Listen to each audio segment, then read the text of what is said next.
പ്രിയപ്പെട്ട കുഞ്ഞുങ്ങളെ, നിങ്ങൾ എല്ലാവർക്കും സുഖമല്ലേ? ഓൺലൈൻ ക്ലാസ്സുകൾ കാണുന്നുണ്ടല്ലോ അല്ലേ? ഒരിക്കൽ കൂടി നിങ്ങളെ ഈ ക്ലാസ്സിലേക്ക് സ്വാഗതം ചെയ്യുന്നു. കഴിഞ്ഞ ക്ലാസ്സിൽ നമ്മളൊരു കവിത പഠിച്ചത് കൂട്ടുകാർക്ക് ഓർമ്മയുണ്ടോ? ആ കവിതയെക്കുറിച്ച് ചോദിക്കട്ടെ. प्यारे बच्चों, आप बताइए पिछले कक्षा में हमने कौन सी कविता पढ़ी थी? आपको याद है? കഴിഞ്ഞ ക്ലാസ്സിൽ നമ്മൾ ഏത് കവിതയാണ് പഠിച്ചതെന്ന് നിങ്ങൾക്ക് ഓർമ്മയുണ്ടോ? बोलिए. हाँ, हम सब सुमन एक उपवन के. ഒരേ പൂന്തോട്ടത്തിലെ പുഷ്പങ്ങളാണ് നമ്മളെല്ലാവരും. ഹം സബ് സുമൻ ഏക് ഉപവൻ കെ. ഈ കവിതയാണ് പഠിച്ചതല്ലേ? सही कहा. ये कविता आपको कैसी लगी? अच्छी लगी ना? കവിത നിങ്ങൾക്ക് ഇഷ്ടമായില്ലേ? हाँ, तो बताओ कविता के रचयिता कौन है? കവിത ആരായിരുന്നു രചിച്ചത്? ആരായിരുന്നു പറഞ്ഞേ? बोलिए. हाँ, द्वारिका प्रसाद माहेश्वरी. ദ്വാരിക പ്രസാദ് മാഹേശ്വരിയാണ് ഈ കവിതയുടെ രചയിതാവ് അല്ലേ? क्या आपने गीत गाया था? ये बताओ. നിങ്ങൾ ഈ കവിത പാടി നോക്കിയായിരുന്നോ? कितनों ने एक गीत गाया? നിങ്ങൾ എത്ര പേര് പാടി? हाँ, बहुत खूब. ऐसा करते हैं, एक बार और सुने. അപ്പോൾ നമുക്ക് ഈ കവിത ഒന്നുകൂടി കേട്ടാലോ? अच्छा, अपनी किताब निकाले और पन्ना संख्या 20 देखे. हाँ, ठीक है. अच्छा, तो सुनिए और साथ गाएं. एक हमारी धरती सबकी, जिसकी मिट्टी से जन्मे हम, मिली न एक ही धूप हमें है, सींचे जाए एक जल से हम, पले हुए हैं झूल झूल कर, पलनों में हम एक पवन के, हम सब सुमन एक उपवन के, हम सब सुमन एक उपवन के. കൂട്ടുകാർക്ക് ഈ പാട്ട് ഇഷ്ടമായോ? കഴിഞ്ഞ ക്ലാസ്സിൽ നമ്മൾ ഇതിന്റെ ആശയം ചർച്ച ചെയ്തത് കൂട്ടുകാർ ഓർമ്മിക്കുന്നുണ്ടാവുമല്ലോ. कविता की पहली 7 पंक्तियों में कवि ने क्या कहा है? ആദ്യത്തെ വരികളിൽ എന്തായിരുന്നു കവി പറയുന്നത്? बोलिए. हाँ, धरती को कवि ने क्या बताया है? हाँ, धरती एक उपवन है. ഭൂമി. ധർത്തി എന്ന് പറഞ്ഞാൽ ഭൂമിയാണ്. ഭൂമി എന്താണെന്നാണ് കവി ഇവിടെ പറഞ്ഞത്? ഒരു ഉപവനാണെന്നല്ലേ? ഉപവൻ എന്ന് പറഞ്ഞാൽ എന്താണ്? നമ്മൾ പറഞ്ഞു പൂന്തോട്ടം. बगीचा है. इसका मतलब क्या है? कहिए. हाँ, धरती ബഗീചായും പൂന്തോട്ടം തന്നെയാണ് അല്ലേ? അപ്പോൾ ഈ വരികളുടെ അർത്ഥം എന്താണ്? ധർത്തി ഏക് ഉപവൻ കെ സമാൻ ഹേ. നമ്മുടെ ഭൂമി ഒരു പൂന്തോട്ടത്തിന് സമാനമാണ്. एक उपवन के समान है. ठीक है. हम सब कौन है? बोलिए. हम सब उस उपवन के ഹംസബ്. ഇവിടെ നമ്മളെല്ലാവരും എന്താണെന്നാണ് പറഞ്ഞിരിക്കുന്നത്? ഹംസബ് ഉസ് ഉപവൻ കെ ഫൂൽ ഹേ. നമ്മളെല്ലാവരും ആ പൂന്തോട്ടത്തിലെ പൂക്കളാണ്. फूल है मतलब हमारी भूमि एक उपवन है और हम सब मनुष्य उसके फूल है. हमारा जन्म. അപ്പം നമ്മുടെ ഭൂമി ഒരു പൂന്തോട്ടമാണ്. ഈ മനുഷ്യരെല്ലാം ആ പൂന്തോട്ടത്തിലെ പുഷ്പങ്ങളാണ്. इस धरती में हुआ है. നമ്മളുടെ ജന്മം ഈ ഭൂമിയിലാണ് അല്ലേ? നാം ജനിച്ചത് ഈ ഭൂമിയിലാണ്. ये धरती हम सब की है. ഈ ഭൂമി നമ്മളുടെ എല്ലാവരുടെയുമാണ് അല്ലേ? इस भूमि के मिट्टी में ही हमारा जन्म हुआ. ഈ ഭൂമിയിലെ മണ്ണ്, മിട്ടി എന്ന് പറഞ്ഞാൽ മണ്ണ്, ഈ മണ്ണിലാണ് നാം എല്ലാവരും ജനിച്ചത്. इस मिट्टी में ही हमारा पालन पोषण हुआ है. हम सब एक ही जल से सींचे गए हैं. ഈ ഭൂമിയാണ് നമ്മളെ വളർത്തിയതല്ലേ. നമ്മൾക്ക് എല്ലാവർക്കും കിട്ടിയ നാം നനഞ്ഞ ജലവും ഒന്നാണ്. അതായത് മഴ, എല്ലാവർക്കും ലഭിച്ച മഴയും ഒന്നുപോലെയാണ്. और हम सब पर सूरज का प्रकाश भी एक जैसा ही നമ്മളിൽ എല്ലാവരിലും സൂര്യൻ്റെ പ്രകാശവും ഒരുപോലെയാണ് എത്തുന്നതല്ലേ. पड़ता है. यहाँ कवि के कहने का मतलब यह है कि हम सब एक हैं. അപ്പോൾ ഇവിടെ കവി എന്താണ് പറയാൻ ഉദ്ദേശിക്കുന്നത് വെച്ചാൽ ഹം സബ് ഏക് ഹേ, നാം എല്ലാവരും ഒന്നാണല്ലേ. अच्छा, एक साथ बोलिए. ഒരുമിച്ച് പറയൂ. हम सब एक हैं. ठीक. പ്രിയപ്പെട്ട കുട്ടികളെ, കവി ഈ കവിതയിലെ ആദ്യത്തെ 7 വരികളിൽ പറയുന്ന ആശയം നിങ്ങൾക്ക് മനസ്സിലായി കാണുമല്ലോ. ഈ ഭൂമി ഒരു പൂന്തോട്ടം പോലെയാണ്. നാം മനുഷ്യർ ആ പൂന്തോട്ടത്തിലെ പൂക്കളുമാണ്. ഭൂമിയുടെ ഈ മണ്ണിലാണ് നാം എല്ലാം ജനിച്ചത്. വെയിലും മഴയും ഒരുപോലെയാണ് നമ്മളിൽ പതിക്കുന്നത്. കാറ്റിന്റെ തൊട്ടിലാടിയാണ് നാം വളർന്നത്. ഭൂമിയിൽ എല്ലാ ജീവികൾക്കും തുല്യ അവകാശമാണുള്ളത്. ഈ കാര്യമാണ് കവിതയിലെ ആദ്യത്തെ 7 വരികളിലൂടെ കവി വ്യക്തമാക്കിയത്. കുട്ടികളെ, നിങ്ങൾക്ക് കവിതയിലെ ആദ്യ ഭാഗത്തിൻ്റെ ആശയം ഇതിനകം മനസ്സിലായി കാണുമല്ലോ. ഇതാ, നമുക്കൊരു വർക്ക്ഷീറ്റ് നോക്കിയാലോ. ഇതാ നോക്കൂ, സഹി മിലാൻ കരെ. ഈ കവിതാ ഭാഗത്തെ ആശയങ്ങളാണ് ഈ ബോക്സിൽ കൊടുത്തിട്ടുള്ളത്. ഞാൻ വായിക്കാം. സഹി മിലാൻ കരെ. നോക്കൂ, ഈ സഹി മിലാൻ്റെ ഈ താലികയ്ക്കകത്ത്, അതായത് ഈ ബോക്സിനകത്ത് 2 ഭാഗങ്ങളായിട്ട്. ആദ്യത്തത് ഞാൻ വായിക്കാം. ഹമാരാ ജന്മ, ഹം ഏക് ഉപവൻ കെ, ഹം സബ്കോ ഏക് ഹി ജൽ ഏക് ഹി പവൻ. അടുത്ത ബോക്സിൽ എന്താണെന്ന് നോക്കാം. ഹമേ सींचता है, पलनों में झुलाता है, फूल है, एक ही धूप मिलती है, एक ही मिट्टी में हुआ है. കഴിഞ്ഞ ക്ലാസ്സിൽ നമ്മൾ പഠിച്ച കവിതയുടെ ആശയങ്ങളാണ് ഈ വരികളിൽ കൊടുത്തിരിക്കുന്നത്. ഇത് നിങ്ങൾ ഇതിനകം മനസ്സിലാക്കി കാണും, അല്ലെങ്കിൽ നിങ്ങളുടെ ടീച്ചർ നിങ്ങൾക്ക് പറഞ്ഞു തന്നിട്ടുണ്ടാകും അല്ലേ. അപ്പോൾ നിങ്ങൾക്ക് ഇത് നന്നായി മനസ്സിലാക്കി എഴുതാൻ കഴിയും. ഞാനൊന്ന് പറയാം. ഇതിൽ ആദ്യത്തെ സെൻറ്റൻസ് നമുക്കൊന്ന് വായിച്ചു നോക്കാം. എന്താണ്? ഹമാരാ ജന്മ. അതിൻ്റെ നേർക്ക് എന്താണ്? ഹമേ സീഞ്ച്താ ഹേ. നമ്മുടെ ജന്മം നമുക്ക് ജലസേചനം നടത്തുന്നു. ശരിയല്ലല്ലോ ഇത്? അപ്പോൾ ഇത് തെറ്റായിട്ടാണ് കിടക്കുന്നത്. നമുക്കിതൊന്ന് ക്രമമാക്കണം. അപ്പോൾ ഒരെണ്ണം ഞാൻ ക്രമമാക്കി ശരിയാക്കി പറഞ്ഞുതരാം. ഹമാരാ ജന്മ ഏക് ഹി മിട്ടി മേ ഹുവാ ഹൈ. മനസ്സിലായോ? അപ്പം ആദ്യത്തെ ക്വസ്റ്റ്യൻ്റെ ആൻസർ, അതായത് ആദ്യത്തെ വാക്ക് അതിന് നേരായിട്ട് തരുന്നത് ഏക് ഹി മിട്ടി മേ ഹുവാ ഹൈ. നമ്മളെല്ലാവരും ജനിച്ചത് ഈ മണ്ണിലാണെന്നുള്ളതാണ്. ഹം ഏക് ഉപവൻ കെ. നമ്മളെല്ലാം ഒരു പൂന്തോട്ടത്തിൽ എന്താണ്? ഫൂൽ ഹേ. അതാണ് അവിടുത്തെ ഉത്തരം. ഹം സബ്കോ എന്തായിരിക്കും വരുന്നത്? ഏക് ഹി ധൂപ് മിൽത്താ ഹേ. നമുക്കെല്ലാവർക്കും ഒരുപോലെയാണ് വെയിൽ കിട്ടുന്നത്. ഏക് ഹി ജെല്ലാണ് നമ്മുടെ എല്ലാം ദേഹത്തേക്ക് വീഴുന്നത്. അപ്പോൾ എന്താ? ഏക് ഹി ജൽ ഹമേ സീഞ്ച്താ ഹേ. അവിടുത്തെ ഉത്തരം ഹമേ സീഞ്ച്താ ഹേ എന്നാണ് വരിക. പിന്നെ ഏക് ഹി പവൻ. ഒരേ കാറ്റാണ് നമ്മളെല്ലാം തൊട്ടിലാട്ടുന്നതെന്ന് പറഞ്ഞല്ലേ. അപ്പോൾ തൊട്ടിലിൻ്റെ ഹിന്ദി എന്തായിരുന്നു? പൽനോമേ ജുലാത്താ ഹേ. ഇതാണ് അതിന് നേരെ വരുന്നത്. മാരാ ജന്മ ഏക് ഹി മിട്ടി മേ ഹുവാ ഹൈ.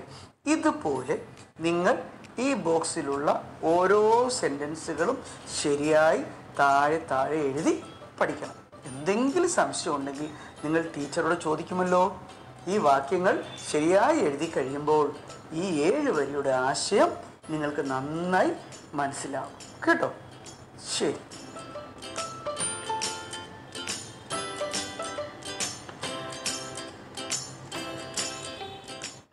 എങ്കിൽ നമുക്ക് അടുത്ത ഭാഗം നോക്കാം. अब हम कविता की अगली पंक्तियां देखते हैं. ഓക്കെ, ഇനി മുമ്പോട്ടുള്ള വരികൾ നമുക്ക് നോക്കാം കവിതയുടെ. सब अपनी अपनी किताब लें और पन्ना संख्या 21 देखें। क्या सबके हाथ में पुस्तिका और कलम है ना? നിങ്ങളുടെ എല്ലാം കൈ പുസ്തകവും പേനയും ഉണ്ടല്ലോ അല്ലേ? अच्छा देखो, मैं पढ़कर सुनाता हूं। रंग रंग के रूप हमारे अलग अलग है क्यारी क्यारी, लेकिन हम सबसे मिलकर ही इस उपवन की शोभा सारी। एक हमारा माली, हम सब रहते नीचे एक गगन के, हम सब सुमन एक उपवन के। एक बार और। रंग रंग के रूप हमारे अलग अलग है क्यारी क्यारी, लेकिन हम सबसे मिलकर ही इस उपवन की शोभा सारी। एक हमारा माली, हम सब रहते नीचे एक गगन के, हम सब सुमन एक उपवन के। अच्छा, कुछ समझ में आया? അപ്പോൾ നിങ്ങൾ ഈ വരികൾ വായിച്ചല്ലോ അല്ലേ? നിങ്ങൾക്ക് അർത്ഥം മനസ്സിലായോ വരികളുടെ? ठीक है, तो देखिए, क्या मैं ये गीत आपको गाकर सुनाऊं? सुनिए। അധ്യാപകൻ നിങ്ങൾക്കിപ്പോൾ ഈ കവിത പാടിത്തരുന്നതാണ്.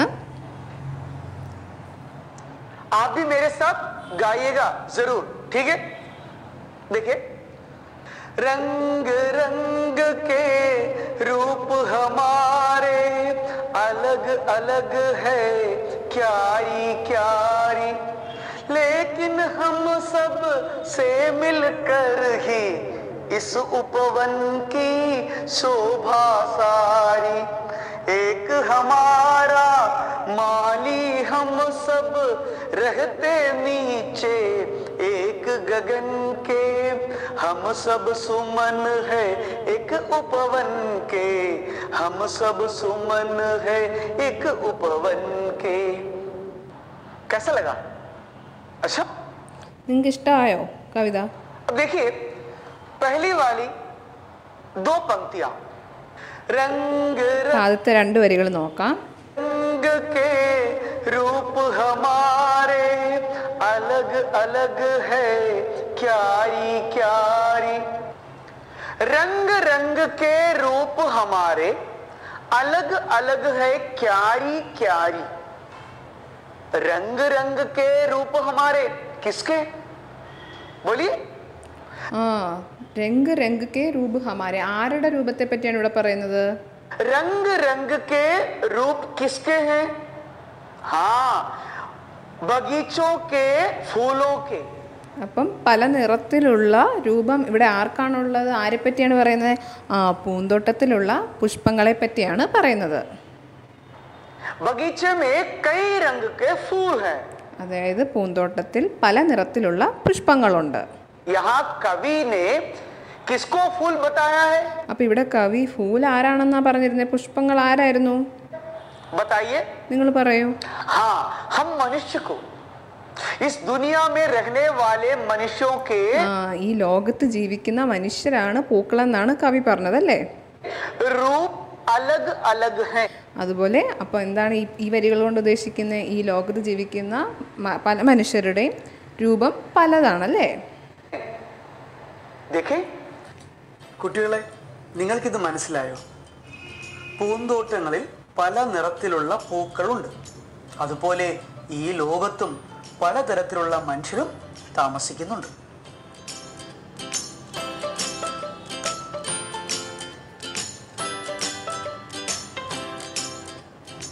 ये सब इस धरती पर रहने वाले हैं, समझे?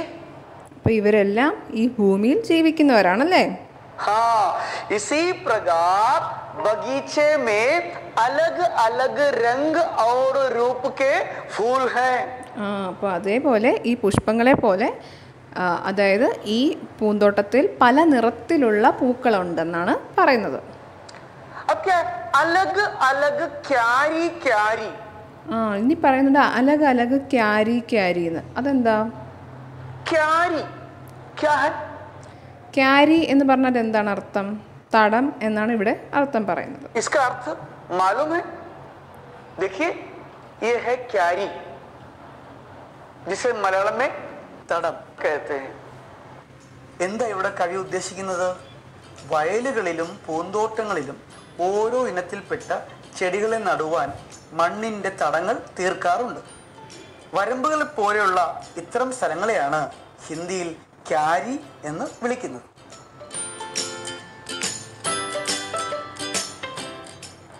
खेतों और बगीचों में अलग अलग पौधों को अलग अलग क्यारियों में लगाया जाता है. അപ്പം വയലുകളിലും പൂന്തോട്ടത്തിലും ഒക്കെ എന്താണ് പല പല ചെടികൾ നടാനായിട്ട് പലതരത്തിലുള്ള തടം നമ്മൾ വെട്ടാറുണ്ടല്ലേ. खेतों और बगीचों में थोड़ी थोड़ी दूर पर मेड़ों से बनाए स्थान को क्यारी कहते हैं. मेड़ आप पढ़े हैं, जिसे मलयालम में वरंब कहते हैं. അപ്പം നമ്മൾ പൂന്തോട്ടത്തിലും വയലുകളിലും ഒക്കെ ചെടികൾ നടുമ്പോൾ കുറച്ച് ദൂരെയായിട്ട് വരമ്പുകൾ കെട്ടി വെക്കും അല്ലേ. അപ്പം ഇതിനെയാണ് ഇവിടെ ക്യാരി എന്ന് പറയുന്നത്. तो बगीचों में भी अलग अलग पौधों को अलग अलग क्यारियों में लगाया जाता. അപ്പോൾ പൂന്തോട്ടത്തിൽ പലതരത്തിലുള്ള ചെടികൾക്ക് പലതരത്തിലുള്ള തടമാണ് നമ്മൾ വെട്ടാറുള്ളത്. പൂന്തോട്ടത്തിൽ ചെറിയ ചെറിയ തടങ്ങളിൽ വ്യത്യസ്തങ്ങളായ ചെടികളാണ് നടുന്നത്. ഇത് പൂന്തോട്ടത്തിന്റെ ഭംഗി കൂട്ടുന്നു.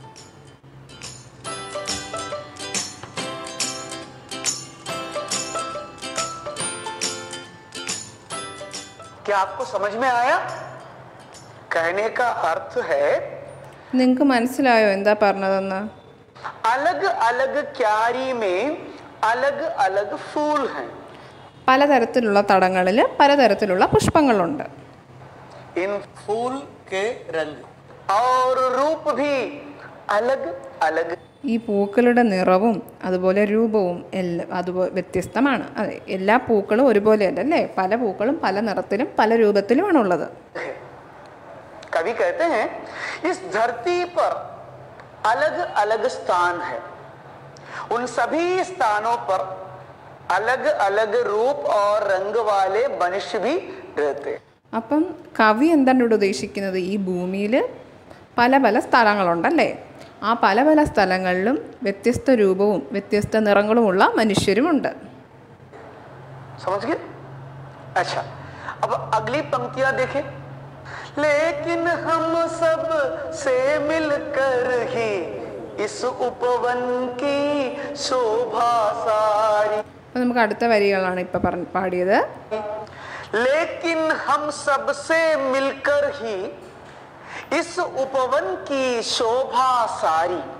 क्या है? लेकिन हम सब से मिलकर ही इस उपवन की शोभा सारी. വ്യത്യസ്ത രൂപത്തിലുള്ള പൂക്കളും പൂന്തോട്ടത്തെ ഭംഗിയുള്ളതാക്കുന്നത് പോലെ ഈ ഭൂമി സുന്ദരമാകുന്നത് ലോകത്തുള്ള എല്ലാ വിഭാഗം ജനങ്ങളും ഒന്നിച്ചു നിൽക്കുമ്പോഴാണ്. हम सबसे मिलकर, बताइए यहाँ हम सब कौन है? അപ്പം ആ രണ്ട് വരികളുടെ അർത്ഥമാണ് പറഞ്ഞത്. വ്യത്യസ്തതരമായിട്ടുള്ള പൂക്കൾ പൂന്തോട്ടത്തിലുള്ളപ്പോൾ പൂന്തോട്ടം സുന്ദരമാകുന്ന പോലെ നാം എല്ലാവരും കൂടി ഒന്നിക്കുമ്പോൾ ഭൂമി സുന്ദരമാകുന്നു. അപ്പോൾ ഇവിടെ ഹം സബ്സെ മിൽക്കർ എന്നുള്ളത് കൊണ്ട് ഹം എന്ന് ഉദ്ദേശിക്കുന്നത് നാം മനുഷ്യരെ തന്നെയാണല്ലേ. हाँ, अलग अलग रंग वाले फूल और पौधे. അപ്പോൾ ഇവിടെ ഹം സബ്സെ എന്ന് ഉദ്ദേശിക്കുന്ന ആരെയാണ്? പല നിറത്തിലുള്ള ചെടികളെയും പുഷ്പങ്ങളെയുമാണ്. एक बार और सुने. लेकिन ആ പുഷ്പങ്ങളാണ് മനുഷ്യരല്ലേ. ഇനി നമുക്ക് ഒന്നുകൂടി ആ വരികൾ കേൾക്കാം. हम सबसे मिलकर ही इस उपवन की शोभा सारी. बच्चों, बगीचे में अलग अलग रंग वाले फूल और पौधे हैं. इन सबके रहने से ही उपवन की शोभा बढ़ती है. വീണ്ടും അത് തന്നെയാണ് പറയുന്നത്. അതായത് പൂന്തോട്ടത്തിൽ പല നിറത്തിലുള്ള പുഷ്പങ്ങളുണ്ടല്ലേ. ഈ പലതരത്തിലുള്ള പുഷ്പങ്ങൾ പല നിറത്തിലുള്ള പുഷ്പങ്ങൾ നിൽക്കുന്നത് കൊണ്ട് തന്നെയാണ് എന്താണ് പൂന്തോട്ടത്തിൻ്റെ ഭംഗി കൂടുന്നത്. अच्छा, ये बताइए शोभा क्या है? ശോഭ എന്നാൽ എന്താണ്? हाँ, सुंदरता। സുന്ദരതയാണ് ശോഭ എന്നാൽ. भूमि की सुंदरता कैसे बढ़ती है? അപ്പൊ ഭൂമിയുടെ സൗന്ദര്യം എങ്ങനെയാണ് കൂടുന്നത്? हाँ बोलिए, भूमि की सुंदरता कैसे बढ़ती है? जैसे बगीचे में फूलों से उसकी सुंदरता बढ़ती है, ठीक उसी प्रकार भूमि की सुंदरता कैसे बढ़ती है? അതായത് പൂന്തോട്ടത്തിൽ പുഷ്പങ്ങളാണ്, പലതരത്തിലുള്ള പുഷ്പങ്ങളാണ് എന്താണ് സൗന്ദര്യം പൂന്തോട്ടത്തിന് നൽകുന്നതെങ്കിൽ ഭൂമിയുടെ സൗന്ദര്യം കൂട്ടുന്നത് ആരാണ്? हाँ, हम सब एक साथ रहे तो भूमि की सुंदरता बढ़ जाएगी. നാം എല്ലാവരും ഒരുപോലെയാണെങ്കിൽ ഭൂമിയുടെ സൗന്ദര്യം എന്താണ് കൂടുമെന്നാണ് കവി പറയുന്നത്. कवि कहते हैं हमारा रूप अलग है, रंग अलग है, रहते भी अलग अलग स्थान पर. അപ്പോൾ കവി എന്താണ് പറയുന്നത്? നമ്മളുടെ രൂപം വ്യത്യസ്തമാണ്, പലർക്കും പല രൂപമാണല്ലേ. അതുപോലെ നിറവും വ്യത്യസ്തമാണ്, പലതാണ്. അതുപോലെ താമസിക്കുന്ന സ്ഥലങ്ങളും പലതാണ്. लेकिन एक साथ रहे तो हमारी धरती की शोभा और बढ़ जाएगी. പക്ഷേ നാം എല്ലാവരും ഒന്നിച്ച് നിൽക്കുകയാണെങ്കിൽ ഭൂമിയുടെ ഭംഗി ഒന്നുകൂടി കൂടും. കൂട്ടുകാർക്ക് ഈ വരികളുടെ ആശയം മനസ്സിലായി കാണുമെന്ന് കരുതട്ടെ. കവി എന്താണ് പറയുന്നത്? പൂക്കൾക്ക് വ്യത്യസ്തമായ നിറങ്ങളോട് കൂടിയ രൂപമാണ്. വെവ്വേറെ തടങ്ങളിലാണ് ഈ ചെടികളുടെ സ്ഥാനം. നമ്മൾ നടന്നത് അങ്ങനെയാണ്. എങ്കിലും ഇവയെല്ലാം ഒന്നിച്ച് പൂത്തു നിൽക്കുമ്പോൾ പൂന്തോട്ടത്തിന്റെ സൗന്ദര്യം വർദ്ധിക്കുന്നു. അതുപോലെ ഈ ഭൂമിയിൽ ജീവിക്കുന്ന നാം മനുഷ്യർ വ്യത്യസ്ത രൂപങ്ങളും നിറത്തോടും കൂടിയവരാണ്. നാം ഒന്നിച്ചു നിൽക്കുമ്പോഴാണ് ഈ ഭൂമി സൗന്ദര്യമുള്ളതായി മാറുന്നത്. ലോകത്തിലെ ഏത് സ്ഥാനത്തായാലും മനുഷ്യരെല്ലാം ഒന്നാണ് എന്ന സന്ദേശമാണ് കവി ഈ കവിതയിലൂടെ നമുക്ക് തരുന്നത്. अच्छा बच्चों, अब अगली पंक्तियां देखें. ഓക്കെ, നമുക്കിനി അടുത്ത വരികൾ നോക്കാം. एक हमारा माली हम सब रहते नीचे एक गगन के, हम सब सुमन एक उपवन के, हम सब सुमन एक उपवन के. कैसा लगा? एक हमारा माली हम सब रहते नीचे एक गगन के, हम सब सुमन एक उपवन के. क्या है? एक हमारा माली हम सब रहते नीचे एक गगन के, हम सब सुमन एक उपवन के. एक हमारा माली, माली का अर्थ क्या है? माली पूंदोटक्कर, यानी बगीचे का रखवाला, अर्थात पौधों की देखभाल करने वाला. रहते एक गगन के नीचे. गगन तो आप जानते हैं. അപ്പം ഏക് ഹമാര മാലി, നമുക്ക് എല്ലാവർക്കും ഒരു പൂന്തോട്ടക്കാരനാണുള്ളത്. പൂന്തോട്ടം പരിപാലിക്കുന്ന ആളെയാണ് മാലി എന്ന് പറയുന്നത്. ഓർ ഏക് ഗഗൻ കെ നീച്ചെ, ഗഗൻ എന്ന് പറഞ്ഞാൽ എന്താണ്? ആകാശം ആണല്ലേ, ഒരു ആകാശത്തിന് കീഴിൽ. गगन क्या है? आकाश. हम सब एक आकाश के नीचे रहते हैं. कवि कहते हैं हमारा माली भी एक है. അതെ, നമ്മളെ പരിപാലിക്കുന്നത് ഒരാളാണ്, നാം എല്ലാവരും ജീവിക്കുന്നത് ഒരേ ആകാശത്തിൻ്റെ കീഴിലാണ്. ഇങ്ങനെയാണ് കവി പറയുന്നത്. गगन भी एक है. अच्छा बताइए, बगीचे का संरक्षण कौन करता है? പൂന്തോട്ടത്തിൻ്റെ സംരക്ഷണം ആരാണ് ചെയ്യുന്നത്? പറഞ്ഞേ. हाँ, माली करता है. മാലി. മാലി എന്ന് പറഞ്ഞാൽ പൂന്തോട്ടക്കാരൻ അല്ലെങ്കിൽ പൂന്തോട്ടത്തെ പരിപാലിക്കുന്ന ആളല്ലേ. उसी प्रकार हमारा संरक्षण भी करने वाला एक है. പൂന്തോട്ടത്തിലുള്ള ചെടികളെ പൂന്തോട്ടക്കാരൻ സംരക്ഷിക്കുന്നത് പോലെ നമ്മളുടെ സംരക്ഷണം ചെയ്യുന്നതും ഒരാളാണ്. इसलिए हमें एकता और प्यार से रखना चाहिए. यही संदेश इस कविता से कवि हमें देते हैं. അതുകൊണ്ട് തന്നെ നമുക്ക് എല്ലാവരും ഒറ്റക്കെട്ടായി നിൽക്കുകയും മറ്റുള്ളവരോട് സ്നേഹം ഉണ്ടാവുകയും വേണം. ഈ സന്ദേശമാണ് കവി കവിതയിലൂടെ പറയുന്നത്. പ്രിയപ്പെട്ട കുട്ടികളെ, നാം ഇന്ന് പഠിച്ച കവിതയുടെ രണ്ടാമത്തെ ഭാഗം നിങ്ങൾക്ക് മനസ്സിലായി കാണുമല്ലോ. പൂക്കൾക്ക് വ്യത്യസ്തമായ നിറങ്ങളോട് കൂടിയ രൂപമാണ്. വെവ്വേറെ തടങ്ങളിലാണ് ഈ ചെടികൾക്ക് സ്ഥാനമുള്ളത്. എങ്കിലും ഇവയെല്ലാം ഒന്നിച്ചു പൂക്കുമ്പോൾ പൂന്തോട്ടത്തിന്റെ സൗന്ദര്യം കൂടുകയാണ് ചെയ്യുന്നത്. അതുപോലെ ഈ ഭൂമിയിൽ ജീവിക്കുന്ന നാം മനുഷ്യർ വ്യത്യസ്ത രൂപങ്ങളും നിറത്തോടും കൂടിയവയാണ്. ലോകത്തിലെ ഏത് സ്ഥലത്തായാലും മനുഷ്യരെല്ലാം ഒന്നാണ് എന്ന സന്ദേശമാണ് ഈ കവിതയിലൂടെ കവി തരുന്നത്. അതുകൊണ്ടാണ് ഈ ഭൂമിയെ ഒരു പൂന്തോട്ടമായിട്ടും നമ്മൾ മനുഷ്യരെ ആ പൂന്തോട്ടത്തിലെ പൂക്കളായിട്ടും കവി വർണ്ണിക്കുന്നത്. പ്രിയപ്പെട്ട കുഞ്ഞുങ്ങളെ, ഇന്ന് നമ്മൾ പഠിച്ച കവിതയുടെ രണ്ടാമത്തെ ഭാഗം 7 വരികളുടെ ആശയം ഒന്നുകൂടെ കേട്ടാലോ? ശരി, കേൾക്കൂ. रंग रंग के रूप हमारे अलग अलग है क्यारी क्यारी, बगीचे में अलग अलग रंग और रूप के फूल हैं, अलग अलग क्यारी में अलग अलग फूल हैं, इन फूल के रंग और रूप भी अलग अलग है, इस धरती पर अलग अलग स्थान है, उन सभी स्थानों पर अलग अलग रूप और रंग वाले मनुष्य भी रहते हैं, लेकिन हम सबसे मिलकर ही इस उपवन की शोभा सारी, हमारा रूप अलग है, रंग अलग है, रहते भी अलग अलग स्थान पर, लेकिन एक साथ रहे तो हमारी धरती की शोभा और बढ़ जाएगी.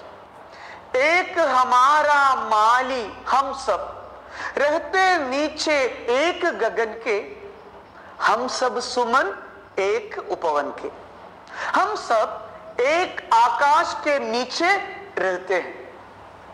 कवि कहते हैं हमारा माली भी एक है, हमारा संरक्षण भी करने वाला एक है, इसलिए हमें एकता और प्यार से रखना चाहिए.